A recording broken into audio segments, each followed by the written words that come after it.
കത്തോലിക്ക സഭയുടെ പരമാധ്യക്ഷൻ ലിയോ 14 മാർപ്പാപ്പ തന്റെ 10 ദിവസം നീണ്ടു നിൽക്കുന്ന ചരിത്രപരമായ ആഫ്രിക്കൻ പര്യടനത്തിന് തുടക്കം കുറിച്ചു. ഏപ്രിൽ 13 മുതൽ 23 വരെ നീണ്ടു നിൽക്കുന്ന ഈ പര്യടനത്തിൽ 4 ആഫ്രിക്കൻ രാജ്യങ്ങളിലായി 11 നഗരങ്ങളാണ് അദ്ദേഹം സന്ദർശിക്കുന്നത്. 2026 മാർപ്പാപ്പയുടെ രണ്ടാമത്തെ വിദേശ സന്ദർശനമാണിത്. ആഫ്രിക്കയിലെ സഭയുടെ വളർച്ചയും പ്രാദേശിക പ്രശ്നങ്ങളും നേരിട്ട് മനസ്സിലാക്കാൻ ലക്ഷ്യമിട്ടുള്ള ഈ യാത്രയെക്കുറിച്ചുള്ള പ്രധാന 9 കാര്യങ്ങൾ ഇവയാണ്. അൾജീരിയ, കാമറൂൺ, അംഗോള, ഇക്വറ്റോറിയൻ ഗിനിയ എന്നീ രാജ്യങ്ങളാണ് മാർപ്പാപ്പ സന്ദർശിക്കുന്നത്.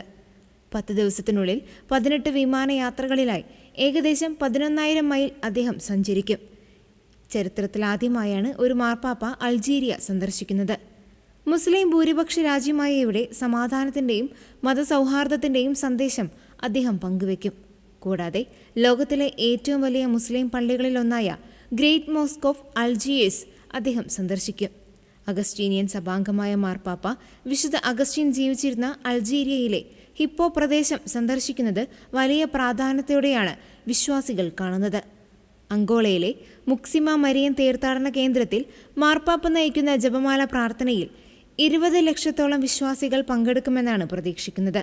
5 ഭാഷകളിൽ പ്രാവീണ്യമുള്ള മാർപ്പാപ്പ ഈ യാത്രയിലുടനീളം ഫ്രഞ്ച്, പോർച്ചുഗീസ്, സ്പാനിഷ്, ഇംഗ്ലീഷ് ഭാഷകളിൽ വിശ്വാസികളെ അഭിസംബോധന ചെയ്യും.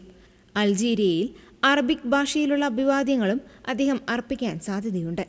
ആത്മീയ ശുശ്രൂഷകൾക്കൊപ്പം കാരുണ്യ പ്രവർത്തനങ്ങൾക്കും മാർപ്പാപ്പ മുൻഗണന നൽകുന്നുണ്ട്. കാമറൂണിലെ അനാഥാലയങ്ങളും ആശുപത്രികളും ഇക്വറ്റോറിയൽ ഗിനിയയിലെ ജയിലുകളും മാനസികാരോഗ്യ കേന്ദ്രങ്ങളും അദ്ദേഹം സന്ദർശിക്കും. ബാത്ത സ്ഫോടനത്തിൽ ഇരയായവർക്കായി അദ്ദേഹം പ്രത്യേക പ്രാർത്ഥനയും നടത്തും.